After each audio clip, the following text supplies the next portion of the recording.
सुप्रभात प्यारे बच्चों, कैसे हैं आप सब। आशा करती हूँ कि आप सब सपरिवार स्वस्थ होंगे। बच्चों, आज की कक्षा में हम अपना पाठ 6 जिसका नाम है टिप टिपा, उसकी रीडिंग करेंगे। ठीक है, चलिए स्टार्ट करते हैं अपना पाठ 6। देखो बच्चों, ये एक लोक कथा है। ठीक है, इस पाठ को हम शुरू करने से पहले थोड़ा सा समझते हैं कि क्या इस पाठ में। बच्चे, ये कहानी एक ऐसे दिन की है जब बहुत ज़्यादा बारिश हो रही थी। ठीक है, एक जो पोता, यानी कि जैसे आपकी भी दादी होती है, आप कभी कभी आप अपनी दादी से जिद करते हो कि अम्मा मुझे कहानी सुनाओ या कुछ भी है ना। तो एक पोते की कहानी सुनने की जिद पर दादी ने अपनी मजबूरी, असमर्थता मतलब मजबूरी बताते हुए घर में पानी घुसने की बात की कही। यही बात इस कहानी का मुख्य पात्र बन गई। है ना मज़ेदार बात, है ना। कि आपने अपनी दादी से किसी बात को सुनने की जिद की और दादी ने आपको नहीं, उसको उनके बारे में कुछ भी पता था, लेकिन उन्होंने आपको फिर भी उस कहानी को समझाया और सुनाया, और वो कहानी की क्या बन गई, दादी जो बन गई कहानी की मुख्य पात्र बन गई। तो बच्चों, हुई ना ये बात मज़ेदार। तो चलिए, कैसे मज़ेदार हुई अब हम इसे पाठ के माध्यम से समझते हैं। चलिए, इसकी मैं रीडिंग करती हूँ। फर्स्ट टाइम आप देखिए, ध्यान दें सब बच्चे। फर्स्ट पैराग्राफ में बच्चों हमारा है, एक गांव की छोटी सी कुटिया में एक बुढ़िया रहती थी। उसके पास कहानियों का पिटारा था। पिटारा मतलब कहानियों का बक्सा होता है। उसका एक पोता था। पोता रोज़ रात में सोने से पहले दादी से कहानी सुनता। दादी रोज़ उसे तरह तरह की कहानियाँ सुनाती थी। ठीक क्या था, एक छोटा सा बच्चा था, वो अपनी कुटिया में एक बुढ़िया थी, उसका एक पोता था, वो अपनी दादी के पास रहता था, लेकिन वो अपनी दादी से रोज़ कहानियाँ सुनने की जिद करता था। जैसे आप भी कभी कभी जिद करते हैं अपनी दादी नानी से कि नानी दादी हमें कहानी सुनाइए। ठीक है, बुढ़िया की कुटिया तो छोटी थी, उसकी छत भी कमज़ोर थी, उनमें कई छोटे छोटे छेद थे। छेद मतलब होल बने हुए थे। पोता रोज़ रात को उन छेदों से आसमान पर चमकते हुए तारे देखता था। वो अपनी दादी की छत में सोता था, जो उसका छप्पर बना हुआ था, बुढ़िया की छत बनी हुई थी। क्या करता था बच्चों, वो उसमें से आसमान में चमकते हुए तारे देखा करते थे। एक दिन मूसलाधार बारिश हुई। बुढ़िया की झोपड़ी में जगह जगह से पानी टपक रहा था। टिप टिप, तो बूंद बूंद गिरती है ना, जैसे टिप टिप की आवाज़ आती है, तो हम कहते हैं कि देखो पानी टपक रहा है यहाँ से वहाँ से। तो उस तरह से वो अपनी दादी की झोंपड़ी में देख रहा था कि जगह जगह से पानी टपक रहा है। इस बात से अनजान पोता दादी की गोद में लेटा कहानी सुनने के लिए मचल रहा था। मचल यानी कि उसका मन चंचल हो रहा था कि मुझे कहानी सुनाओ। बुढ़िया खींच कर बोली, अरे बेटा क्या कहानी सुनाऊँ। इस खींच कर यानी कि गुस्से में आकर बोली कि मैं तुझे क्या कहानी सुनाऊँ। इस टिप टिपा से जान बचे तब ना। क्या कहती है दादी कि बेटा, इस ये जो पानी की बूंद टपक रही है, इससे मेरी जान बचे तब तो मैं तुझे कुछ सुनाऊँ ना। मेरे दिमाग में तो इसका चल रहा है। तो पोता उठकर बैठ गया। उसने पूछा, दादी ये टिप टिपा कौन है। अब देखो, बच्चे तो जिज्ञासु होते हैं, है ना। ठीक है ना, बच्चे जिज्ञासु होते हैं। उसने इसी बात को इशू बना लिया। वो अपनी दादी से पूछने लगा, दादी ये बताओ मुझे, टिप टिपा कौन है। क्या ये शेर, बाघ और हाथी से भी बड़ा और ताकतवर है। क्या कहता है कि दादी ये क्या चीज़ है, क्या ये हाथी और शेर से कोई बहुत बड़ा जानवर है कोई। नेक्स्ट पेज देखिए स्टूडेंट्स। नेक्स्ट पेज में हमारा, दादी छत से टपकते हुए पानी की तरफ देखकर बोली, हाँ बेटा, टिपटिपा ना शेर से डरता है, ना बाघ से डरता है, ना कोई से डरे,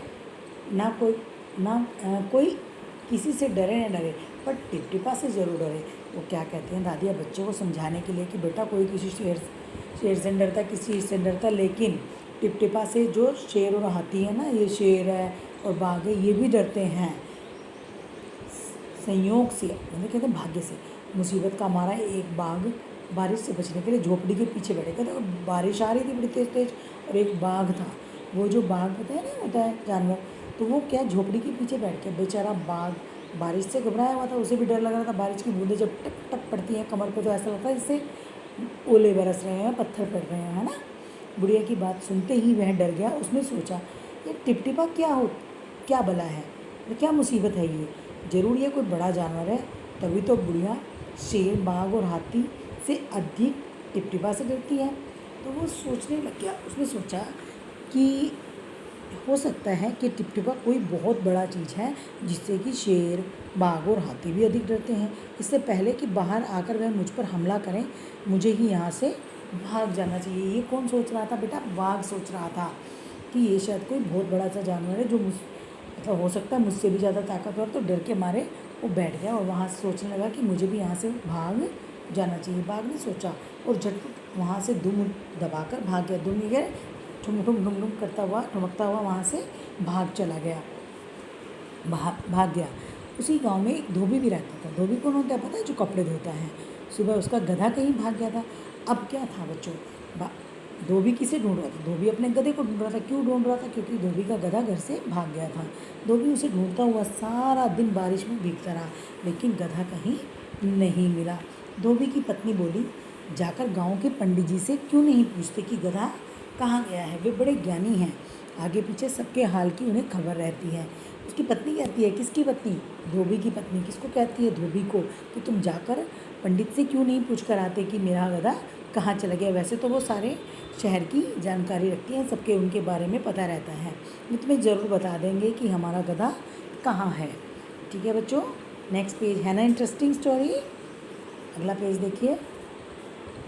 पत्नी की बात सुनकर धोबी अपना मोटा डंडा उठाकर पंडित जी के घर की तरफ चल पड़ा।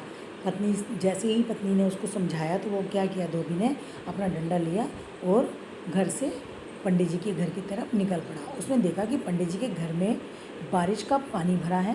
पंडित जी एक बर्तन से उस पानी को बाहर फेंक रहे हैं। पानी जो होता है किसी का मित नहीं होता बेटा। आप देखते हो ना, जब बारिश होती है तो बारिश किसी के घर में भी आ जाती है। किसी अमीर का घर नहीं देखती, किसी गरीब का घर नहीं देखती, किसी का झोंपड़ा नहीं देखती, है ना। जब बारिश आती है तो सब जगह आती है। तो क्या था, पंडित जी के घर में भी पानी भरा था। और पंडित जी पानी कैसे निकाल रहे थे? पंडित जी पानी बाल्टी में, बर्तन में भर भर कर उसे बाहर फेंक रहे थे। धोबी ने झिझकते हुए पूछा, महाराज मेरा गधा सुबह से नहीं मिल रहा है, जरा पोथी देखकर बताइए तो कहाँ है? मतलब क्या है, जन्म बंदे ने अपने पंडित जी के पास धोबी गया और कहने लगा, जरा अपनी पोथी देखकर बताओ कि मेरा गधा कहाँ चला गया, खो गया है वो कहीं। सुबह से पानी फेंकते फेंकते पंडित जी थक गए थे, कमर तो मानो टूट चुकी थी। धोबी की बात सुनी तो वे गुस्से से बोले, मेरी पोथी में तुम्हारे गधे का पता ठिकाना लिखा है क्या? जो आ गए पूछने, अरे जाकर ढूंढो उसे किसी जंगल या तालाब में। अब पंडित जी को जो था ना, वो पानी की वजह से तो वैसे ही परेशान थे, लेकिन धोबी की बात सुनकर क्या था बच्चों, उसको और गुस्सा आ गया। उसने कहा कि मैं ये कोई इंसान है जिसको मैं तुम्हारे अपने पोथी में ढूंढूं? जाओ किसी जंगल में जाकर उसको ढूंढ लो, या किसी तालाब में पड़ा होगा वहाँ जाकर ढूंढ आओ। ठीक, धोबी वहाँ से चल दिया। चलते चलते वह एक तालाब के पास पहुँचा। जैसे कि पंडित जी ने कहा था, तालाब के किनारे ऊंची ऊंची घास उग रही थी। उसी घास में बेचारा बाघ छिपा हुआ बैठा। देखो बच्चा, अब बुढ़िया के घर के पीछे से बाघ जो था भाग कर कहाँ छिपा बैठा था? तालाब के मतलब कहाँ घुस बैठा था? तालाब के किनारे जो घास उग रही थी, घास के बीच में छुप के बैठा हुआ था। ठीक, वह टिपटिपा के डर से थर थर काँप रहा था, क्योंकि उसे बारिश की बूंदें जो उसकी कमर पर पड़ी तो उससे वो डर के मारे छिपकर घास के अंदर ही बैठ गया था। धोबी को लगा कि उसका गधा घास में छिपा बैठा। उसने आओ देखा ना ताओ, है ना, बाघ पर मोटा डंडा बरसाने लगा। अब क्या था, धोबी भी बेचारा पजलाया हुआ था। धोबी का क्या था, उसका गधा खो गया था, तो वो भी परेशान था अपने गधे को ढूंढता ढूंढता। तो उसने बिना देखे कि ये मेरा गधा है, बाघ पर क्या करना शुरू कर दिया बच्चों, डंडे बरसाने शुरू कर दिए और उसको बहुत मारा उसने। तो बेचारा बाघ इस अचानक हमले से एकदम घबरा गया। बाघ जो बेचारा दुबक के बैठा था, उसने सोचा कि ये क्या हो गया, मेरे ऊपर एकदम से डंडा कौन बरसाने लगा। ठीक है बेटा, नेक्स्ट पेज देखो, लास्ट पेज।